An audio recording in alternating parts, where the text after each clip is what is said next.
నమస్కారం అండి. మనం ఇప్పుడు పెదపూడి రాజ్యలక్ష్మీదేవి గారు రాసిన దూరపు కొండలు అనే కథను విందామా? ఏమేవ్, అబ్బాయి దగ్గర నుంచి ఉత్తరం వచ్చిందేవ్ అన్నాడు Dasharatha Ramaiah air mail cover చింపబోతూ. ఆ మాట వినగానే వంటింట్లో కాఫీ కలుపుతున్న సుందరమ్మ మొహం ఆనందంతో చాటంతయింది. తడి చేతుల్ని చీరచెంగుతో తుడుచుకుంటూ గబగబా ముందు గదిలోకి వచ్చి, అలాగటండి, ఏం రాశాడు మన సీను అంది. చదువుతాను విను అంటూ ఉత్తరం విప్పి గట్టిగా పైకి చదవసాగాడు దశరథరామయ్య. న్యూయార్క్, 2/5/85. పూజ్యులైన నాన్నగారికి మీ కుమారుడు శ్రీనివాసరావు నమస్కరించి వ్రాయినది. ఇక్కడ నేను, మీ కోడలు, పిల్లలు కులాసాగా ఉన్నాము. ఈ మారు మీరు మా దగ్గరకు రావడానికి అవసరమైన అరేంజ్మెంట్లు చేస్తున్నాను. కుదరదంటే ఒప్పుకోను. తప్పక రావాలి. మీ రాక కోసం మేమంతా ఎదురు చూస్తున్నాము. వీసా విషయం నా స్నేహితుడు శ్రీధర్ చూస్తాడు. ఢిల్లీ వచ్చి అతనే మిమ్మల్ని ప్లేన్ ఎక్కిస్తాడు. టిక్కెట్లు కూడా అతనే కొంటాడు. అందుకు అవసరమైన డబ్బు అతనికి నేను పంపాను. రాజేషు, సుధా మీరొస్తారని సంబరపడుతున్నారు. వచ్చేటప్పుడు నా కోసం గోంగూర పచ్చడి, ఆవకాయ తేవడం మర్చిపోవద్దని అమ్మతో చెప్పండి. అమ్మకి నా నమస్కారములు. మీ రాక కోసం ఎదురు చూస్తున్నాము. ఇట్లు మీ కుమారుడు శ్రీనివాసరావు. ఈసారి మనం రాలేమనడానికి కూడా వీల్లేకుండా పకడ్బందీగా చేశాడు ప్రయత్నాలన్నీ. ఉత్తరం మడతపెట్టి టేబుల్ మీద పెడుతూ అన్నాడు దశరథరామయ్య. విమాన ప్రయాణం అంటే మాకు భయం అంటే వినడు కదా అంది సుందరమ్మ వంటింట్లోకి తిరిగి వెడుతూ. మనం వెళ్ళి కొన్నాళ్ళు వాడి దగ్గర ఉండాలని వాడి తాపత్రయం అన్నాడు దశరథరామయ్య చిరునవ్వుతో. మరో నిమిషంలో పొగలుగక్కే కాఫీ స్టీల్ గ్లాసులతో తెచ్చి ఒక గ్లాసు భర్తకిచ్చి మరొకటి తను తీసుకుని పక్కనే ఉన్న కుర్చీలో కూర్చుంది సుందరమ్మ. ఇంత పెద్ద ప్రయాణం చేయాలంటే నాకు భయం వేస్తోందండి. ఏం చేస్తాం, తప్పదు. తీరా వాడు అన్ని ఏర్పాట్లు చేశాక రామంటే బాధపడతాడు అంటూ నిట్టూర్చాడు దశరథరామయ్య. ఇద్దరూ కాఫీ తాగాక ఖాళీ గ్లాసులు పట్టుకుని లోపలికి వెళ్ళింది సుందరమ్మ. ఒకరోజు శ్రీధర్ వచ్చి వీసా వచ్చిందని చెప్పాడు. ప్రయాణం రోజు దగ్గర పడింది. బట్టలు సర్దడం అయింది. సీసాల్లో పచ్చళ్ళు, ఊరగాయలు, పొడువులు రెడీ చేసింది సుందరమ్మ. ఉన్న ఊరు విడిచి వెళ్ళాలంటే చాలా బాధ అనిపించింది వృద్ధ దంపతులకు. కానీ తప్పదు. విశాఖపట్నం నుంచి ఢిల్లీ ప్లేన్లో వెళ్ళి అక్కడి నుండి న్యూయార్క్ వెళ్ళే ప్లేన్ అందుకున్నారు. శ్రీధర్ కూడా వారితో పాటు ఢిల్లీ వెళ్ళి వృద్ధ దంపతులను లండన్ వెళ్ళే ప్లేన్లో రాత్రి 2 గంటలకు కూర్చోబెట్టాడు. అంత పెద్ద ప్లేన్ ఎన్నడూ చూసెరగని సుందరమ్మ ఆశ్చర్యంతో నోరు ఆవలించింది. 400 మందికి పైగా ఉన్న ఆ ప్లేన్లో 2 చోట్ల 16mm స్క్రీన్స్ ఉన్నాయి. వాటి మీద ఏవో ఇంగ్లీష్ సినిమాలు చూపిస్తున్నారు. అంతా ఇయర్ ఫోన్స్ పెట్టుకున్నారు. సీట్లకి స్విచ్లు అరేంజ్ చేసి ఉన్నాయి. ఎవరికేది కావాలంటే ఆ ఛానల్ నొక్కి వినొచ్చు. ఏది వద్దు చదువుకుంటామంటే ప్రతి సీటుకి పైభాగాన ఒక కాంతివంతమైన లైట్ ఉంది. ఇవేవి కూడా అక్కర్లేదని విసుగొస్తే హాయిగా వెనక్కి జార్లబడి నిద్రపోవచ్చు ఇయర్ ఫోన్స్ తీసేసి. ఎవరికైనా ఏమైనా కావాలేమోనని అప్పుడప్పుడు కనుక్కుని మెలకువగా ఉన్నవారికి ఎవరికైనా కూల్ డ్రింక్సు, కాఫీ వగైరా కావాల్సి ఉంటే సర్వ్ చేస్తోంది ఎయిర్ హోస్టెస్. బాగా అలసిపోయి ఉన్న దశరథరామయ్య దంపతులు కునికిపాట్లు పడసాగారు. ఉదయం బ్రేక్ఫాస్ట్ తీసుకున్నారు. బ్రెడ్డు, బటరు దశరథరామయ్య తిన్నాడు కానీ సుందరమ్మకు సహించలేదు. బిస్కెట్లు తిని కాఫీ తాగింది. లండన్ చేరేటప్పటికి టైం 11:20 అయింది. ఎయిర్పోర్ట్కి శ్రీనివాసరావు ఫ్రెండు రామశాస్త్రి భార్యతో వచ్చి దశరథరామయ్య దంపతులను రిసీవ్ చేసుకున్నాడు. ప్లేన్లో ఏమీ సహించని దశరథరామయ్య దంపతులు వాళ్ళు తెచ్చిన ఇడ్లీలు కారప్పొడిలో అద్దుకుని ఎంతో ఆప్యాయంగా తిన్నారు. వాచీలో టైము 6 గంటలు వెనక్కి తిప్పమని దశరథరామయ్యకి సలహా ఇచ్చాడు రామశాస్త్రి.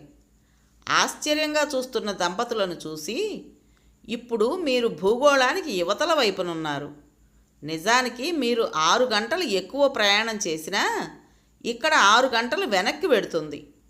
భారత కాలమానం ప్రకారం ఇప్పుడు సాయంత్రం 5:45 అయి ఉంటుంది, అవునా అని ప్రశ్నించాడు రామశాస్త్రి. నిజమే, నా వాచీలో 5:45 అయింది స్మి అంటూ వాచీని సరిచేసుకుని టైము 11:45 పెట్టుకున్నాడు దశరథరామయ్య. దశరథరామయ్య దంపతులను TWA ప్లేన్ ఎక్కించి వీడ్కోలు ఇచ్చారు రామశాస్త్రి దంపతులు. అనంతమైన అట్లాంటిక్ మహాసముద్రం మీదుగా ప్లేన్ వెడుతుంటే కిందికి చూసి విచలిత అయిన సుందరమ్మ శేషతల్పం మీద అనంత పద్మస్వామి పవళించినట్లుగా అనుభూతి చెంది చేతులు 2 జోడించి భక్తి ప్రపత్తులతో విష్ణు సహస్రనామం జపించుకుంది. ప్లేను న్యూయార్క్ చేరేటప్పటికి మధ్యాహ్నం 2 గంటలయింది. ఎయిర్పోర్టుకు శ్రీనివాసరావు భార్య వచ్చారు. చిరకాలానికి చూసిన ఆనందంతో తల్లిదండ్రులకు పాదాభివందనం చేశాడు శ్రీనివాసరావు. జీన్స్లో ఉన్న కోడల్ని చూసి హృదయాలు కలుక్కుమన్నా నవ్వు మొహంతో పలకరించారు దశరథరామయ్య దంపతులు. ఏరా సీను, పిల్లలు కులాసాగా ఉన్నారా? కొడుకుని దగ్గరకు తీసుకుని ఆప్యాయంగా పలకరించాడు దశరథరామయ్య. వాళ్లను కూడా తీసుకురావలసింది అంది కోడలు సుశీలతో సుందరమ్మ. వాళ్ళకెక్కడ టైం ఉందత్తయ్యా? చదివితే చదువు, అది తప్పితే డ్యాన్సు, స్విమ్మింగు, స్పోర్ట్సు, ఇలా ఏదో ఒక అరేంజ్మెంటు, ఎప్పుడూ బిజీగా ఉంటారు అంటున్న కోడలి వైపు తెల్లబోయి చూశారు దశరథరామయ్య దంపతులు.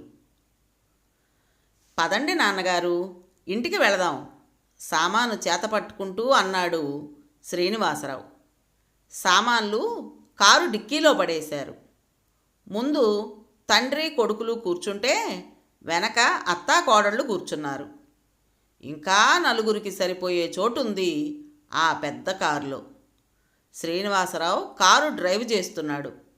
దారి పొడవున సుశీల పిల్లల చదువుల గురించి, వాళ్ళ పార్టీల గురించి, అక్కడ తమ లైఫ్ గురించి, తాము ఎంత గొప్పగా జీవిస్తున్నది క్షణం కూడా నోరు మూత పడకుండా చెబుతూ ఉంటే ఆశ్చర్యంగా వింటూ కూర్చుంది సుందరమ్మ.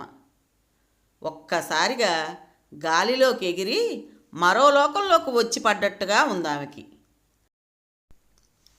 ఆకాశాన్నంటే భవనాలు, రోడ్ల మీద చీమల బారుల్లా ఉన్న నిశ్శబ్దంగా పోయే కార్లు, చిత్ర విచిత్ర వేషధారణతో ఉన్న తెల్లవారు, తొడలు దిగని మినీ స్కర్ట్స్ ఉన్న అమ్మాయిలు, కొంతమంది అమ్మాయిలు అబ్బాయిలు కాళ్ళకి చక్రాలు తగుల్చుకుని రోడ్ల మీద రయ్యమని వెళ్ళిపోతూ ఆగవలసిన చోట ఆగుతూ ఉంటే బుగ్గలు నొక్కుకుంది సుందరమ్మ. ఈస్ట్ 10th స్ట్రీట్లో ఉన్న హైరైజ్ బిల్డింగ్లో 7వ అంతస్తులో ఉంటున్నాడు శ్రీనివాసరావు. బిల్డింగ్ ముందు కారు ఆగింది. సామాన్లు కిందకి దింపి అంతా దిగాక కారును తీసుకువెళ్ళి గరాజ్లో పార్కు చేసి వచ్చాడు శ్రీనివాసరావు. అంతా కలిసి లిఫ్ట్లో వీళ్ళు పైకి వెళ్ళేసరికి రాజేషు సోఫాలో జార్లబడి ఏదో తింటూ వీడియో చూస్తున్నాడు. సుధా పియానో వాయించుకుంటోంది. పెద్దవాళ్ళని చూసి ఇద్దరూ గుడ్ ఆఫ్టర్నూన్ చెప్పారు. అంతా సోఫాలో కూర్చున్నారు. సుధా ఎంత ఎదిగిపోయింది! ఆశ్చర్యంగా అంది సుందరమ్మ పెద్ద పెద్ద కళ్ళతో తెల్లగా నాజూగ్గా ఎదిగిపోయిన మనవరాలిని చూస్తూ. పియానో ముందు నుంచి లేచి సుధా మా అమ్మ దగ్గరకు వచ్చింది. మీరు దాన్ని చూసి 6 ఏళ్ళు అవుతోంది కదత్తయ్య అంది సుశీల. 6 ఏళ్ల క్రితం ఒకసారి శ్రీనివాసరావు కుటుంబంతో ఇండియా వెళ్ళి వచ్చాడు. సుధ అందమంతా గౌన్తో పాడైనట్టు అనిపించింది సుందరమ్మకి. కానీ ఆ మాట పైకి అనలేదు. గ్రాండ్మా గునుస్తూ అంది సుధ. ఏమ్మా మనవరాల్ని దగ్గరకు తీసుకుంటూ అంది సుందరమ్మ. మీరిక్కడే ఉండిపోండి. అలాగేనమ్మా అంది సుందరమ్మ నవ్వుతూ. ఏమిట్రా రాజేష్ తింటున్నావు అంది మనవడి వైపు చూసి. హ్యాంబర్గర్ తింటున్నాను గ్రాండ్మా. అంటే ఏమిట్రా అది కుతూహలంగా ప్రశ్నించింది సుందరమ్మ. అది అది అంటూ నసుగుతున్నాడు శ్రీనివాసరావు. హ్యాంబర్గర్ ఇక్కడ చాలా పాపులర్ గ్రాండ్మా. ఒకసారి రుచి చూస్తే మరి వదిలిపెట్టవు. మధ్య పాఫ్ పెట్టి అటు ఇటు శాండ్విచ్ చేస్తారు అని సుధ చెబుతుంటే దశరథ రామయ్యకి నోట మాట రాలేదు. పాఫ్ అంటే ఏమిట్రా అమాయకంగా అడుగుతున్న తల్లిని చూసి, అదే ఇక్కడ తయారు చేసే వంటకంలే అంటూ సర్ది చెప్పాడు శ్రీనివాసరావు. అది కొనవద్దని ఎన్నిసార్లు చెప్పాలిరా రాజేష్ నీకు? కోపంగా అంది Sushila. Sorry mummy, this is so delicious, I like this so much, that's all అంటూ తన గదిలోకి వెళ్ళిపోయాడు రాజేష్. రాజేష్ కూడా బాగా పొడుగు ఎదిగిపోయాడు అంది సుందరమ్మ. బుద్ధే ఎదగలేదు అంది సుశీల విసుగ్గా. బాగుందే సుశీల, పిల్లలు వాళ్ళకి నచ్చింది తింటారు, అందులో తప్పే ఉంది మనవణ్ణి వెనకేసుకొస్తూ అంది సుందరమ్మ. సుశీల మౌనం వహించింది. సుందరమ్మ పక్కన కూర్చున్న సుధ వాచి చూసుకుని ఓ గాడ్ అంటూ హఠాత్తుగా లేచి నిలబడి, ఎక్స్క్యూజ్ మీ గ్రాండ్మా, నాకు ఒక అపాయింట్మెంట్ ఉంది, వెళ్ళాలి అంటూ సుందరమ్మ నుదుటి మీద ముద్దు పెట్టుకుని హడావుడిగా హై హీల్స్ వేసుకుని చకచకా వీధిలోకి వెళ్ళిపోయింది సుధ. అదేమిట్రా అబ్బాయి, సుధ ఒక్కతే వెళ్ళగలదా ఆశ్చర్యంగా అంది సుందరమ్మ. అప్పుడే గదిలోంచి బయటకు వస్తున్న రాజేష్ ఆ మాటలు విని గట్టిగా నవ్వేశాడు. వెళ్ళక దాని వెంట బాడీగార్డ్లా ఎవరెడతారు గ్రాండ్మా? ఇక్కడ ఎవరి పనులు వారివి, ఒకరి వ్యక్తిగత విషయాల్లో మరొకరు కలగజేసుకోరు అంటున్న రాజేష్ని చూసి ఒక్క క్షణం తెల్లబోయింది సుందరమ్మ. అయితే ఏరా సీను, ఎంతెంత దూరాలైనా సుధ అలా ఒక్కతే వెళ్ళిపోగలదా అంది కొడుకు వైపు తిరిగి. అంతే అమ్మా, అందరం బిజీగా ఉంటాం, దాని వెంట తోడు వెళ్ళే టైం ఉండదు. అయినా సుధ ఏమన్నా చిన్నపిల్ల కనుకున దారి తెలియకపోవడానికి అంటూ నవ్వాడు శ్రీనివాసరావు. దారి తెలియక కాదురా, తెలిసి తెలియని వయస్సులో తప్పుదారి తొక్కుతుందేమోనని గొంతు దాకా వచ్చిన మాటల్ని పైకి రానియలేదు సుందరమ్మ. గుమ్మంలో అడుగు పెట్టిందో లేదో పెద్దరికం చెలాయిస్తోందని కొడుకు కోడలు ఎక్కడ అనుకుంటారో అని. సుధకి అస్సలు టైం ఉండదు అత్తయ్య, ఒక్క క్షణం ఐడిల్గా ఉండాలన్నా దానికి ఇష్టం ఉండదు. కాళ్ళు చేతులు కడుక్కోండి, కాఫీ కలిపి తెస్తాను అంటూ లేచి వంటింటి వైపు వెళ్ళింది సుశీల. సుందరమ్మ లేచి బాత్రూంలోకి వెళ్ళింది. దశరథరామయ్య మొహం కడుక్కోవడానికి వాష్ బేసిన్ దగ్గరకు వెళ్ళాడు. సుందరమ్మ, దశరథరామయ్య న్యూయార్క్ వచ్చి 2 నెలలు కావస్తోంది. ముఖ్యమైన స్థలాలన్నీ శ్రీనివాసరావు కారులో తీసుకువెళ్ళి చూపించాడు. ఎక్కడైనా పార్టీలకు పిలిస్తే కొడుకు కోడలు వెళతారు, వృద్ధ దంపతులు ఇంట్లోనే ఉంటారు. వాళ్ళు రమ్మన్నా వీళ్ళకి వెళ్ళబుద్ధి కాదు. ఆ మనుష్యుల మధ్య ఇమడలేరు. ఆ వంటకాలు, టేబుల్ మీల్సు అవన్నీ చూస్తుంటే ఆకలి చచ్చిపోతుంది. ఎక్కడికి వెళ్ళరు. ఇండియా నుంచి వచ్చేటప్పుడు తమతో దేవతా విగ్రహాలు తెచ్చుకున్నారు. మడిగా ఇంత వంట వండి పూజ చేసి నైవేద్యం పెట్టి తను భోజనం చేసి మిగతాది బల్ల మీద పెట్టేస్తుంది సుందరమ్మ. పట్టుపంచ కట్టుకుని కాసేపు దేవుడి దగ్గర తనకు వచ్చిన స్తోత్రాలు చదువుకుని అప్పుడు భోజనానికి వస్తాడు దశరథరామయ్య. ఈ లోపల వచ్చిన వాళ్ళకి తలొకసారి భోజనం వడ్డిస్తూ ఉంటుంది సుశీల. ఓపికంటే సుందరమ్మే వడ్డిస్తుంది. విశాఖపట్నంలో అయితే తమ వయసు వాళ్ళంతా చేరి పురాణ కాలక్షేపం చేసేవారు. ఇక్కడ మధ్యాహ్నం పూట నిద్రపోవడం అలవాటైంది సుందరమ్మకి. పనులన్నీ త్వరగా అయిపోయే సాధనాలు ఉన్నాయి ఇక్కడ. బట్టలు ఉతకడం, పిండి రుబ్బడం, ఇల్లు తుడవటం లాంటి కష్టమైన పనులు కూడా నిమిషాల మీద అయిపోతాయి. ఆ రోజు సుధకి అన్నం వడ్డిస్తున్న సుందరమ్మ మనవరాలు ఎప్పట్లా లేదని గ్రహించింది. ఏమ్మా సుధా, అలా ఉన్నావు? ఒంట్లో బాగాలేదా అంటూ ప్రశ్నించింది. అన్నం సహించడం లేదు గ్రాండ్మా, సారీ అంటూ కంచం ముందు నుంచి లేచి వెళ్ళి వాష్ బేసిన్లో భళ్ళున వాంతి చేసుకుంది సుధా. కంగారుగా వచ్చి మనవరాలి వీపు మీద రాయసాగింది సుందరమ్మ. పైత్యం చేసినట్టుందమ్మా, అన్నం కూడా సహించటం లేదు. వాంతి చేసుకున్నాక నోరు పుక్కిలించి కాసేపు పడుకుంటానంటూ తన గదిలోకి వెళ్ళిపోయింది సుధ. దీర్ఘంగా నిట్టూర్చింది సుందరమ్మ. ఏమిటో ఈ పెంపకాలు అనుకుంది కూతురు వాంతి చేసుకోవడం విని కూడా రాని కోడల్ని తలుచుకుంటూ. పిల్లల మనస్సుల్లో ఏమనుకుంటున్నారో తెలుసుకోవడానికి ప్రయత్నించరు తల్లిదండ్రులు. చిన్నప్పటి నుంచి వేరే గదుల్లో పడుకోబెట్టేస్తారు. తల్లిదండ్రుల ప్రేమ లాలన అవసరమయ్యే లేత వయస్సుల్లోనే ఒంటరి రాత్రులు గడపవలసిన దుర్భర పరిస్థితి ఈ ఆధునిక యుగంలో పిల్లలది అనుకుని భారంగా నిట్టూర్చింది సుందరమ్మ. ఆ సాయంత్రం కొడుకు ఆఫీస్ నుంచి వచ్చాక నెమ్మదిగా కదిపింది. ఒరే సీను, నువ్వేం అనుకోకపోతే ఒక మాట చెప్తారా? ఉప్మా తినడం ముగించిన శ్రీనివాసరావు కాఫీ సిప్ చేస్తూ ఏమిటమ్మా అన్నాడు. మన సుధ గురించేరా. పిల్ల అదోలా ఉంది. ఇవాళ అన్నం కూడా సరిగా తినింది కాదు. దానికేమిటమ్మా, హోంవర్క్ చేయలేదని స్కూల్లో చివాట్లు వేసుంటారు. దాంతో సుధా ఫ్రెండ్సు క్యాంటీన్కి వెళ్ళి పార్టీ చేసుకుని ఉంటారు అని తన జోక్కి తనే పెళ్ళున నవ్వాడు శ్రీనివాసరావు. నీకన్నీ నవ్వుతాలే. ఒరేయ్ సీను, ఎదుగుతున్న ఆడపిల్లని కాస్త జాగ్రత్తగా చూసుకోవాలిరా. ఆ తర్వాత ఎటునుంచి ఎటొచ్చినా బాధపడేది మనమే. అలా చివాట్లు పెట్టండి అత్తయ్య. ఈ మనిషికి నేను చెబితే అస్సలు తలకెక్కదు. పిల్లలు ఏం చేసినా పట్టించుకోరు. ఏమన్నా అంటే వెస్ట్రన్ కల్చర్ అంటారు. పార్టీలు, పిక్నిక్లు, సినిమాలు అర్ధరాత్రి దాటితే గాని ఇంటి మొహం చూడరు. కాస్త మందలించండి అంటే వినరు. కన్నతల్లి బాధ ఆయనకేం తెలుస్తుంది? గద్గద కంఠంతో అంది సుశీల. మరే, అక్కడికి నువ్వే కన్నతల్లివి, నేను తండ్రిని కాను వెటకారంగా అన్నాడు శ్రీనివాసరావు. మేం వచ్చినప్పటి నుంచి చూస్తున్నాను, పిల్లలు రోజు రాత్రి లేటుగా రావడమే. ఏమిటంటే డ్యాన్సులు, పార్టీలు.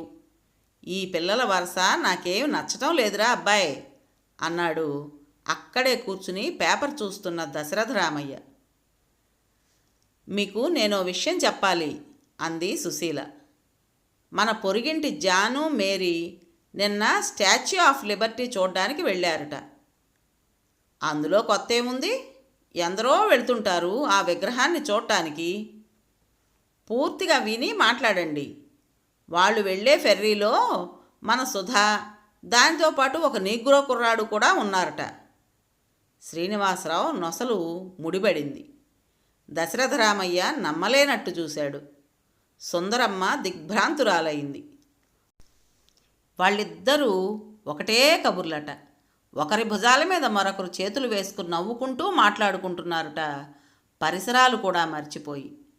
న్యూయార్క్ మహానగరం గొడ్డుపోయినట్టు మీ సుధకి ఆ నీగ్రో కుర్రాడే నచ్చాడా అని మేరీ అంటుంటే సిగ్గుతో చచ్చిపోయానంటే నమ్మండి అని సుశీల చెబుతూ ఉంటే శ్రీనివాసరావు మొహంలో రంగులు మారాయి.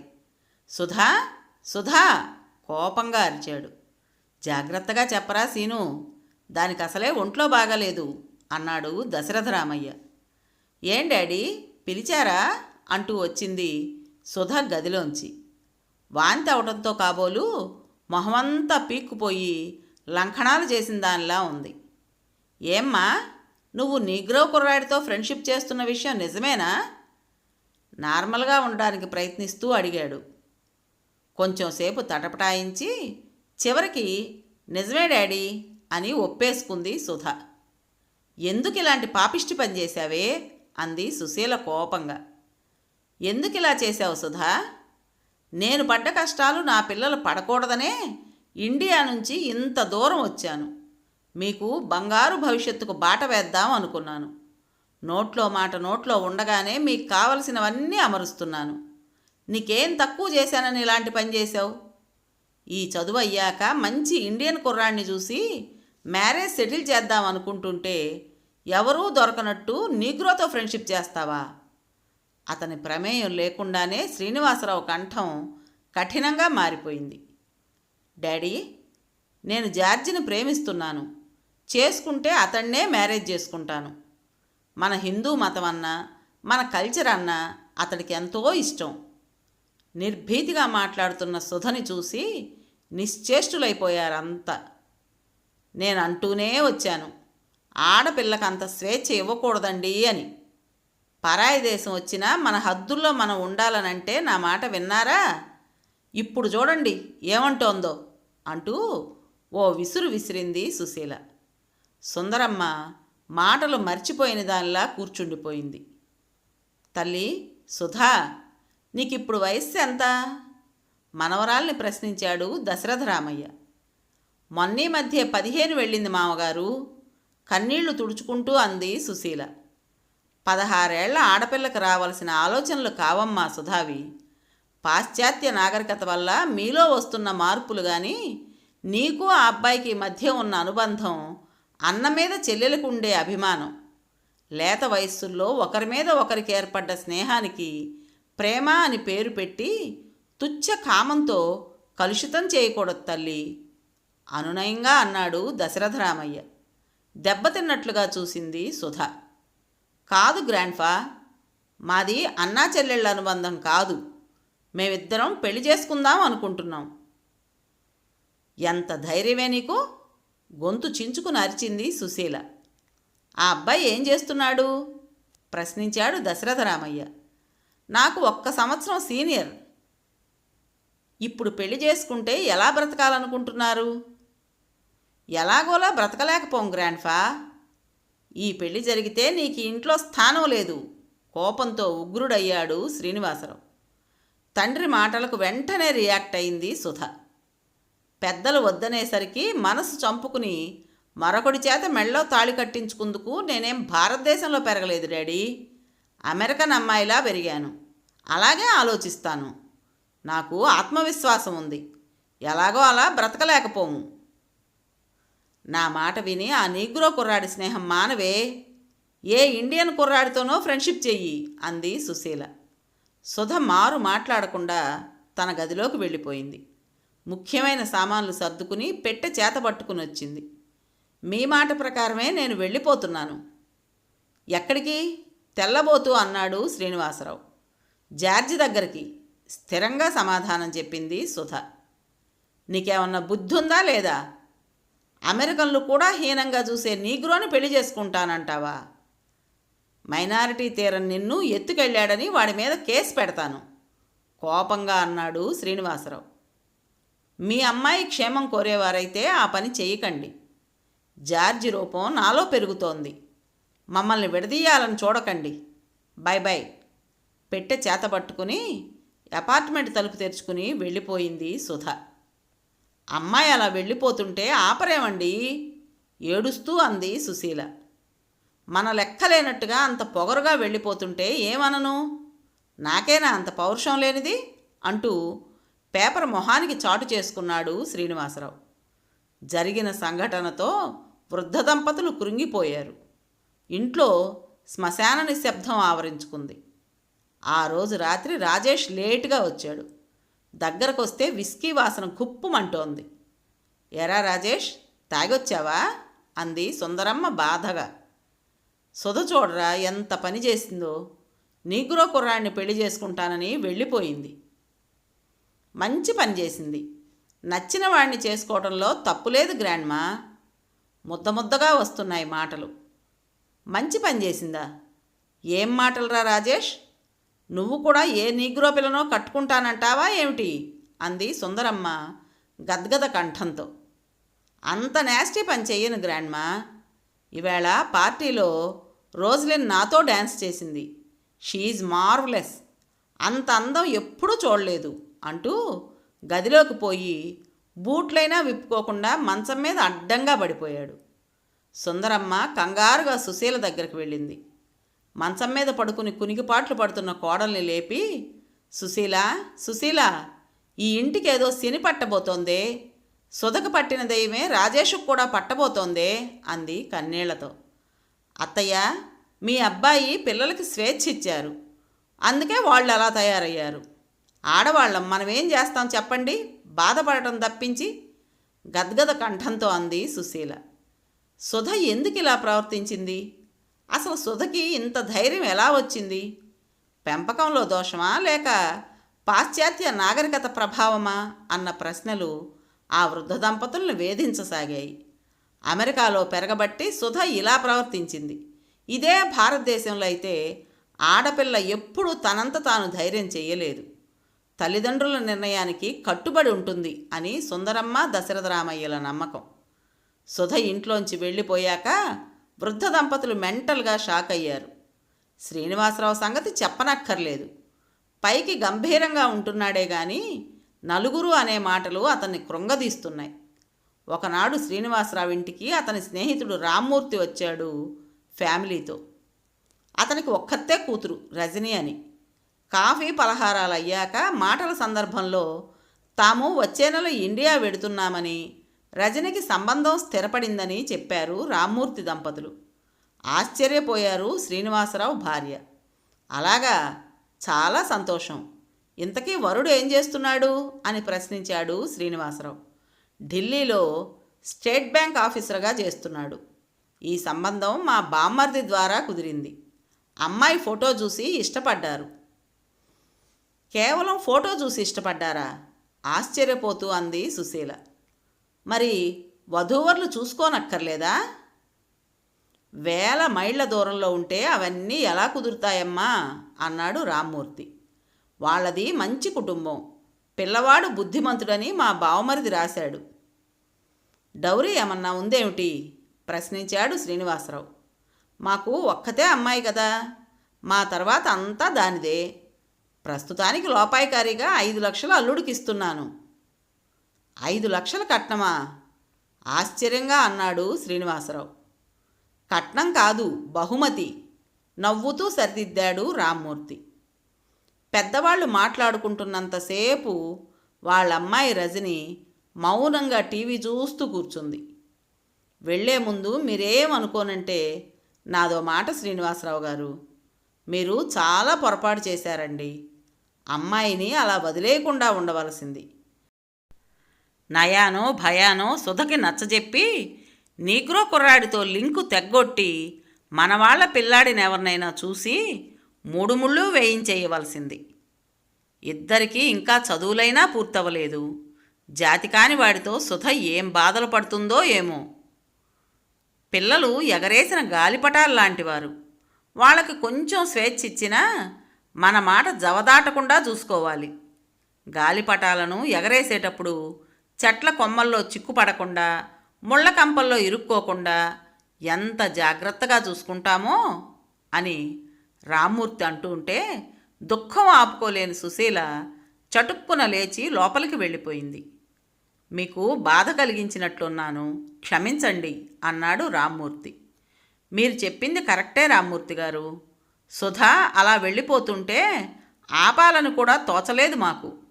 నా మాట కాదనిందనే కోపంతో ఊరుకున్నానే గాని దాన్ని బలప్రయోగం చేసైనా ఆపాలని నాకు తోచలేదు. పశ్చాత్తాపపడుతున్నట్టుగా అన్నాడు శ్రీనివాసరావు. 10 నిమిషాల తర్వాత మొహం కడుక్కునొచ్చింది సుశీల. బాగా ఏడ్చినట్లు ఎర్రగా ఉన్నాయి ఆమె కళ్ళు.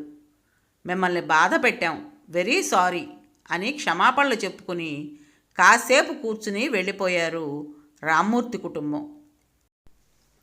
పూర్వం ఎంత చలాకీగా ఉండేది రజని. ఇదివరకు వచ్చినప్పుడు ఆంటీ ఆంటీ అంటూ ఎంత ఉత్సాహంగా కబుర్లు చెప్పింది. ఈవేళ వచ్చినప్పటి నుంచి మోగనోము పట్టిన దానిలా కూర్చుంది అంది సుశీల.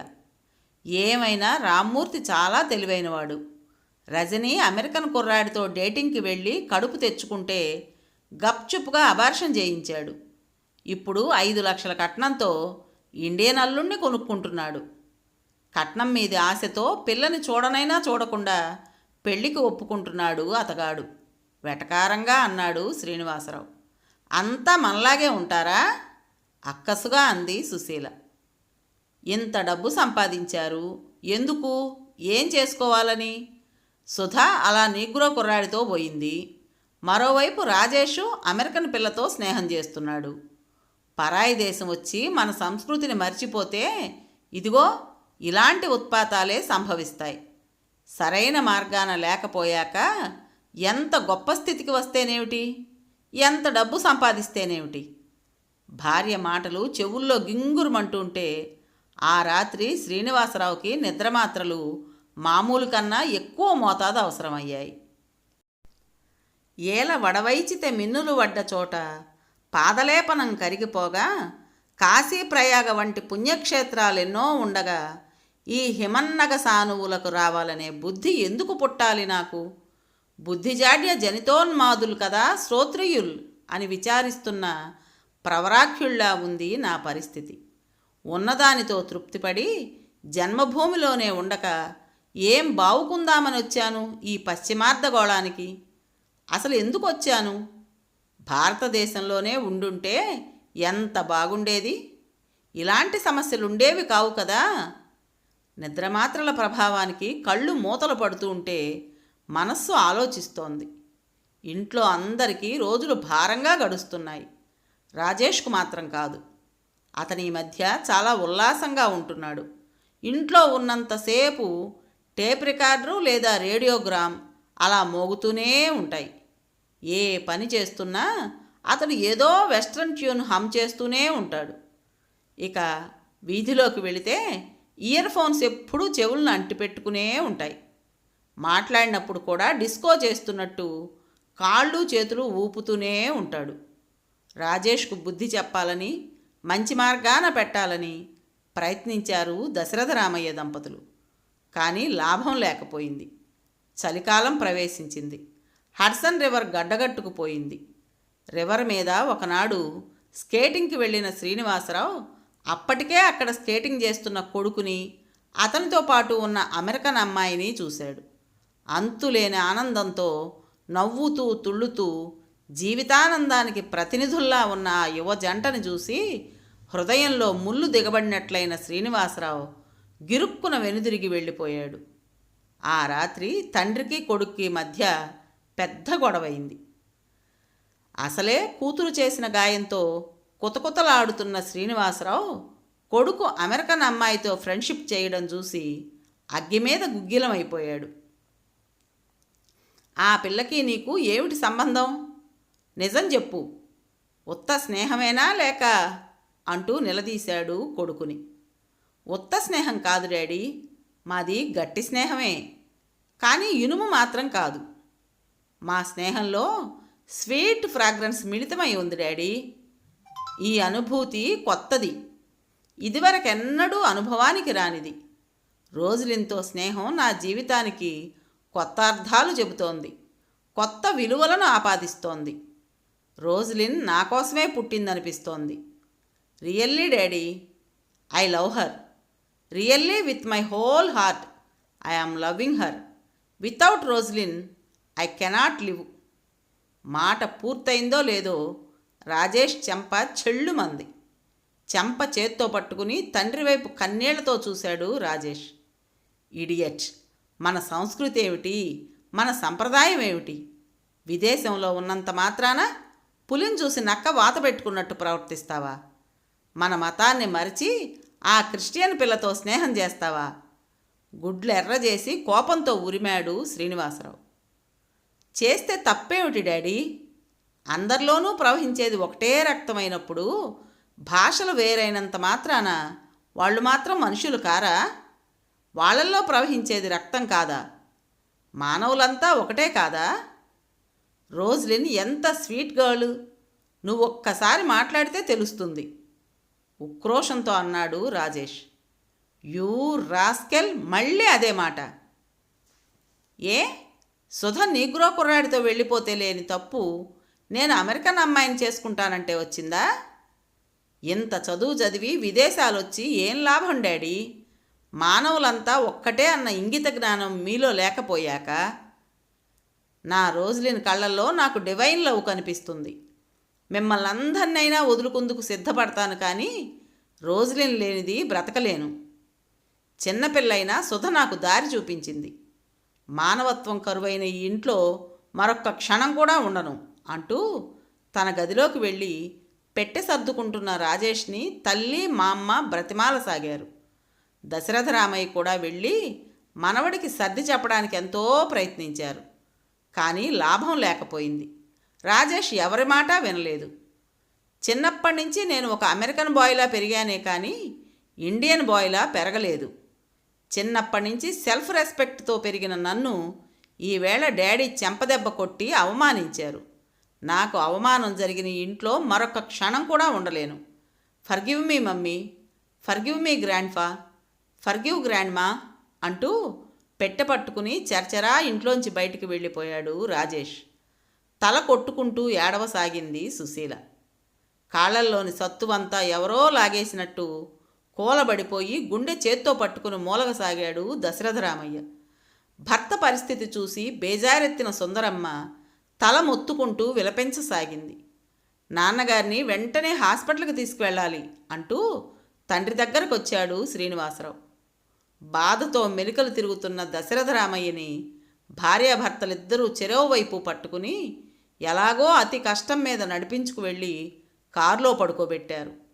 ముందు సీట్లో శ్రీనివాసరావు భార్య కూర్చున్నారు. హాస్పిటల్ వైపు కారుని హై స్పీడ్లో పోనిచ్చాడు శ్రీనివాసరావు. వెనక సీట్లో భర్త కాళ్ళ దగ్గర కూర్చున్న సుందరమ్మ మాటి మాటికి మంగళసూత్రాలు కళ్ళకద్దుకుంటూ ఏడుస్తోంది. భర్త బతికితే 7 కొండలవాడికి నిలువుదోపిడీ ఇస్తానని మొక్కుకుంది. మామగారి బాధ, అత్తగారి దుఃఖం చూసే సుశీలకి కళ్ళు చెమరుస్తున్నాయి. హాస్పిటల్ ముందు ఆగింది కారు. శ్రీనివాసరావు వేగంగా వెళ్ళి పెద్ద డాక్టర్ని కలుసుకుని విషయం చెప్పాడు. చకచకా ఏర్పాట్లు జరిగాయి. దశరథరామయ్యని స్ట్రెచ్చర్ మీద పడుకోబెట్టి లోపలికి మోసుకుపోయారు. ఈసీజీ తీసి టెస్టులు చేయగా తేలింది అతనికి వచ్చింది హార్ట్అటాక్ అని. కండిషన్ చాలా సీరియస్గా ఉందని, వీలైనంత త్వరగా ఓపెన్ హార్ట్ సర్జరీ చేయకపోతే ప్రాణానికే ముప్పని చెప్పారు డాక్టర్లు. సుందరమ్మ బోర్న ఏడుస్తూ కూర్చుంది. ఎరక్కపోయి వచ్చాము. ఈ దేశం కాని దేశంలో ఆయన ఏమైనా అయితే ఏం దారిరా భగవంతుడా అంటూ. శ్రీనివాసరావు తల్లిని ఓదార్చాడు. అమ్మా, ఒక రకంగా మనం అదృష్టవంతులమనే చెప్పాలి. ఎందుకంటే ఓపెన్ హార్ట్ సర్జను ఇక్కడ ఉన్నారు గనుకనే సాధ్యమవుతుంది. ఇదే ఇండియాలో అయితే నాన్నగారు మనకు దక్కేవారు కాదమ్మా అంటూ.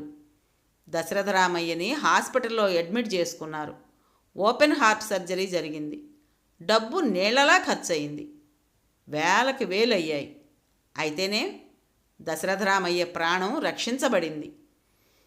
కొంతకాలం హాస్పిటల్లో ఉన్నాక అతన్ని డిశ్చార్జ్ చేశారు. 6 నెలల పాటు మధ్య మధ్య చెకప్ చేయించుకుంటూ జాగ్రత్తగా ఉండాలన్నారు. 6 నెలలు భారంగా గడిచాయి. ఒరేయ్ సీను, ఇక్కడ ఉండలేనురా, మన దేశానికి వెళ్ళిపోతాను అన్నాడు దశరథరామయ్య. వాళ్ళని ఉండమని మరి బలవంత పెట్టలేదు శ్రీనివాసరావు దంపతులు. దశరథరామయ్య దంపతులు భారతదేశం తిరిగి వెళ్ళడానికి అన్ని ఏర్పాట్లు జరిగాయి.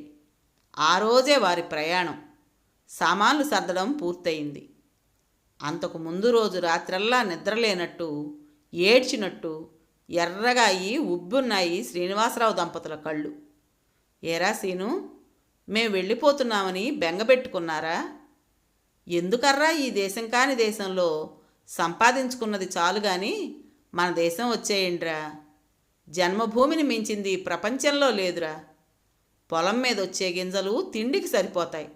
ఉండడానికి ఇల్లుంది, ప్రశాంతంగా బతకొచ్చు అంది సుందరమ్మ గద్గద కంఠంతో. శ్రీనివాసరావు నిట్టూర్చాడు.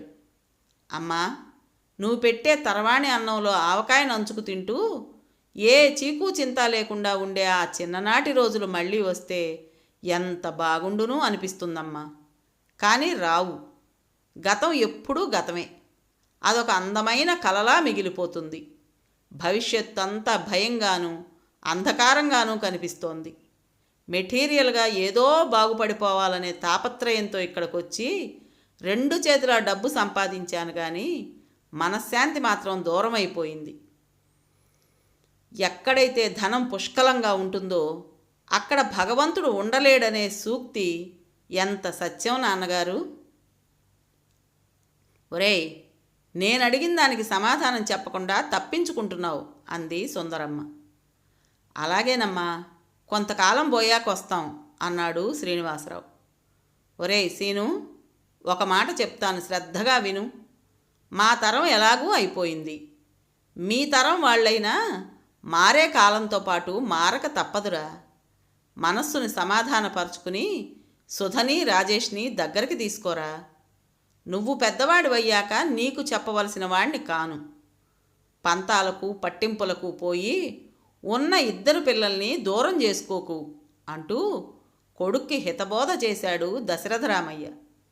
బావురు మంది సుశీల. ప్లేన్ బయలుదేరే టైం అయింది. చివరిసారిగా వీడ్కోలు తీసుకుని ప్లేన్ వైపు నడిచి వెళుతున్న తల్లిదండ్రులను చూస్తూ, నన్ను క్షమించండి. కొత్త జీవితంతో రాజీ పడలేని సుధ నిద్రమాత్రలు మింగి జీవితాన్ని అంతం చేసుకుంది.